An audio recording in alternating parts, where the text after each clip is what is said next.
Nana Shastra Vicharanaika Nipano Sadharma Samstapako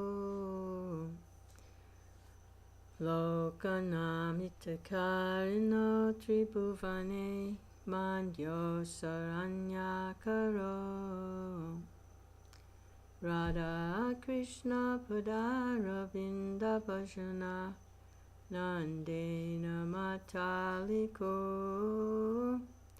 Vande Rupa Sanatana Raghuyugo Shri Jiva Gopalago.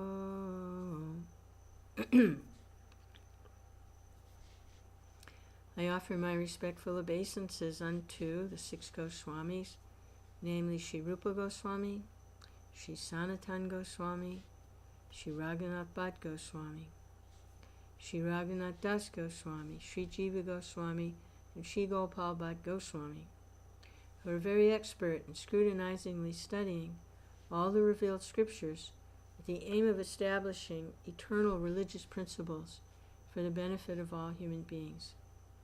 Thus they're honored all over the three worlds, and they're worth taking shelter of because they're absorbed in the mood of the gopis and are engaged in the transcendental loving service of Radha and Kṛṣṇa. So this is Nectar of Devotion, summary study of Rupa Goswami's Bhakti-rasa Sindhu, as presented by A.C. Bhaktivedanta Swami Prabhupada, founder Acharya of the International Society for Krishna Consciousness. This is chapter 15. Spontaneous devotional service. The examples of spontaneous devotional service can be easily seen in Krishna's direct associates in Vrindavan. The spontaneous dealings of the residents of Vrindavan in relationship with Krishna are called raganuga. These beings don't have to learn anything about devotional service. They're already perfect in all regulative principles and have achieved the spontaneous loving service of the Supreme Personality of Godhead. For example, cowherd boys who are playing with Krishna do not have to learn by austerities or penances or yogic practice how to play with him. They've passed all tests of regulative principles in their previous lives, and as a result, they're now elevated to the position of direct association with Krishna as his dear friends. Their spontaneous attitude is called Raganuga Bhakti. Sri Rupa Goswami has defined Raganuga Bhakti as spontaneous attraction for something while completely absorbed in thoughts of it, with an intense desire of love. Devotional service executed with such feelings of spontaneous love is called Raganuga Bhakti. Devotional service under the heading of Raganuga can be further divided into two categories. One category is called sensuous attraction, and the other is called relationship. In this connection, there's a statement by Narada Muni to Yudhisthira in the 7th canto of Bhagavatam. Narada says, "My dear king, there are many devotees who first become attracted to the personality of Godhead for purposes of sense gratification, from being envious of him, out of fear of him, or from desiring to associate affectionately with him. Ultimately, these attractions become freed from all material contamination, and gradually the worshipper develops spiritual love and achieves the ultimate goal of life, which is desired by the pure devotees." The gopis may be considered to be examples of spontaneous love in sensual attraction. The gopis are young girls. Krishna is a young boy. Superficially, it seems that the gopis are attracted to Krishna on the grounds of sex. Similarly, King Kamsa was attracted to Krishna because of fearfulness. Kamsa was always fearful of Krishna because it had been foretold that his sister's son, Kṛṣṇa, would kill him. Shishupal was always envious of Krishna and the descendants of King Yadu, due to their family relationship with Kṛṣṇa, were always thinking of him as one of their members.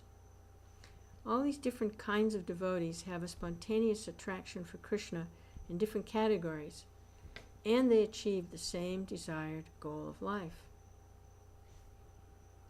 The attraction of the gopis for Kṛṣṇa and the affection of the members of the Yadu dynasty are both accepted as spontaneous or raganuga. The attraction of Kṛṣṇa to Kṛṣṇa in fearfulness and the attraction of Shishupal in enviousness are not accepted as devotional service, however, because their attitudes are not favorable. Devotional service should be executed only in a favorable frame of mind. Therefore, according to Srila Rupa Goswami, such attractions are not considered to be in devotional service. Again, he analyzes the affection of the Yadus. It is on the platform of friendship, then it is spontaneous love. But if it is on the platform of regulative principles, then it is not. And only when affection comes to the platform of spontaneous love is it counted in the category of pure devotional service. There may be some difficulty in understanding that both the gopis and Kṛṣṇa achieve the same goal. So this point should be clearly understood, because the attitudes of Kṛṣṇa and Shishupal were different from that of the gopis.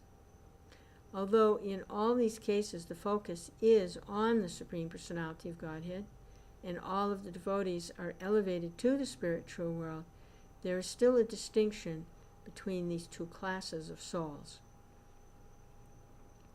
In the first canto of Srimad Bhagavatam, it said that the Absolute Truth is one, that he is manifested as impersonal Brahman, Paramatma, Supersoul, and Bhagavan, the Supreme Personality of Godhead. Here is a spiritual distinction. Although Brahman, Paramatma, and Bhagavan are the same and one absolute truth, still devotees like Kṛṣṇa or Shishupal could attain only to the Brahman effulgence. They could not have realization of Paramatma or Bhagavan. That's the distinction. An analogy can be given with the sun globe and the sunshine. To remain in the sunshine does not mean that one has gone to the sun globe. The temperature of the sun globe is different from the temperature of the sunshine. One who has gone through the sunshine in jet planes or in spaceships has not necessarily gone to the sun globe. Although the sunshine and the sun globe are actually one and the same, still there's a distinction, for one is the energy and one is the energetic source. The Absolute Truth and his bodily effulgence are in the same way simultaneously one and different. Kṛṣṇa and Shishupal attained to the Absolute Truth, but they were not allowed to enter into the Goloka Vrindavan abode. Impersonalists and enemies of the Lord are, because of attraction to God, allowed to enter into his kingdom, but they're not allowed to enter into the Vaikuntha planets or the Goloka Vrindavan planet of the Supreme Lord. To enter the kingdom and to enter the king's palace are not the same thing. Srila Rupa Goswami is trying here to describe the different achievements of the impersonalists and the personalists. Generally, those who are impersonalists and inimical to the Supreme Personality of Godhead get entrance only into the impersonal Brahman when and if they reach spiritual perfection.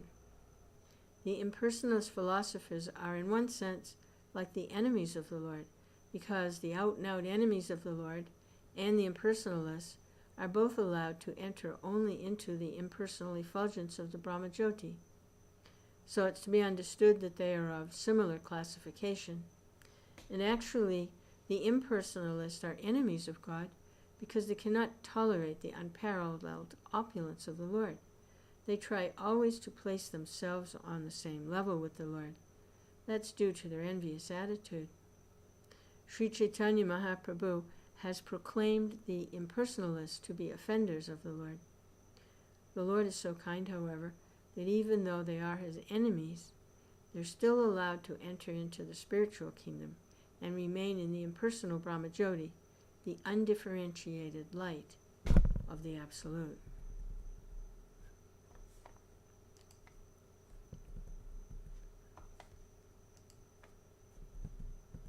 Sometimes an impersonalist may gradually elevate himself to the personal conception of the Lord. Bhagavad Gita confirms this. After many births and deaths, one who is actually in knowledge surrenders unto me. By such surrender, an impersonalist can be elevated to the Vaikuntha Loka, spiritual planet, where, as a surrendered soul, he attains bodily features like the Lord. In the Brahmanda Purana it's stated, those who have achieved liberation from material contamination, and those who are demons and are killed by the Supreme Personality of Godhead, become absorbed in the Brahman concept of life and reside in the spiritual sky of the Brahmajyoti. That spiritual sky is far beyond the material sky, and it's confirmed also in the Bhagavad Gita that beyond this material sky there is another, eternal sky. Enemies and impersonalists may be allowed to enter into this Brahman effulgence, but the devotees of Kṛṣṇa are promoted all the way to the spiritual planets. Because the pure devotees have developed their spontaneous love for the Supreme Personality of Godhead, they're allowed to enter into the spiritual planets to enjoy spiritual bliss in association with the Supreme Personality of Godhead. In the 10th canto of Srimad Bhagavatam, the Vedas personified address the Lord in this way. My dear Lord, yogis meditate upon your localized features, and thus they achieve spiritual perfection of being merged in the impersonal Brahmajyoti. Persons who treat you as an enemy achieve the same perfection without meditating. The gopis who are embraced by your serpentine hands and who have such lusty attitudes also achieve the same perfection. And as far as we are concerned, being different demigods in charge of different parts of the Vedic knowledge, we are always following in the footsteps of the gopis. Thus we hope to attain the same perfection. By the same perfection, we must always remember the example of the sun and the sunshine. Those who are impersonalists can merge into the sunshine like Brahmajyoti, whereas those who are in love with the Supreme Person enter into the supreme abode of the Lord, Goloka Vrindavan. The lusty attitude of the gopis does not refer to any sort of sex indulgence. Srila Rupa Goswami explains that this lusty desire refers to the devotee's particular attitude of association with Kṛṣṇa. Every devotee in his perfectional stage has a spontaneous attraction to the Lord. This attraction is sometimes called the lusty desire of the devotee. The lust is the devotee's excessive desire to serve the Lord in a particular capacity. For example, a devotee may be desiring to associate with the personality of Godhead as his cowherd friend. He will want to serve the Lord by assisting him in controlling cows in the pasturing ground.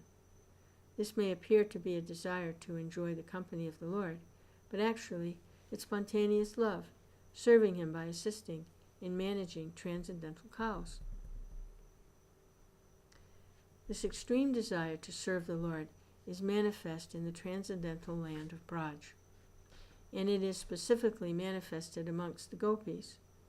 The gopis' love for Kṛṣṇa is so elevated that for our understanding it's sometimes explained as being lusty desire. The author of Sri Chaitanya Charitamrita, Kaviraj Krishnadas, has explained the distinction between lusty desire and the service attitude in the statement. Lusty desire refers to the desire to gratify one's personal senses, and transcendental desire refers to the desire for serving the senses of the Lord. In the material world, there's no such thing as a lover wanting to please the senses of his beloved. Actually, in the material world, everyone wants mainly to gratify his own personal senses. The gopis, however, wanted nothing at all but to gratify the senses of the Lord, and there's no instance of this in the material world. Therefore, the gopis' ecstatic love for Kṛṣṇa is sometimes described by scholars as being like the lusty desire of the material world, but actually this should not be taken as a literal fact. It is simply a way of trying to understand the transcendental situation. Great devotees up to the standard of Uddhava are very dear friends of the Lord, and they desire to follow in the footsteps of the gopis. So the gopis' love for Kṛṣṇa is certainly not material lusty desire. Otherwise, how could Uddhava aspire to follow in their footsteps?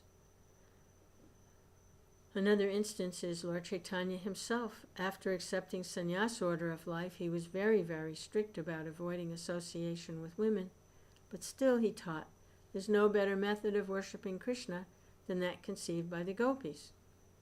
Thus, the gopis' method of worshipping the Lord, as if impelled by lusty desire, was praised very highly, even by Sri Chaitanya Mahaprabhu. This very fact means that, although the attraction of the gopis for Kṛṣṇa appears to be lusty, it is not in the least bit material. Actually, one is fully situated in the transcendental position. It is very difficult to understand the relationship of the gopis with Kṛṣṇa. But because it appears to be just like ordinary dealings of young boys and girls, it is sometimes misinterpreted to be like the ordinary sex of this material world. Unfortunately, a person who cannot understand the transcendental nature of the loving affairs of the gopis and Kṛṣṇa take it for granted that Kṛṣṇa's love affairs with the gopis are mundane transactions, and therefore they sometimes indulge in painting licentious pictures in some modernistic style. On the other hand, the lusty desire of Kubja is described by learned scholars as being almost lusty desire. Kubja was a hunchback woman who wanted Kṛṣṇa with a great ecstatic love, but her desire for Kṛṣṇa was almost mundane, and so her love cannot be compared with the love of the gopis. Her loving affection for Kṛṣṇa is called kama-praya, or almost like the gopis' love for Kṛṣṇa.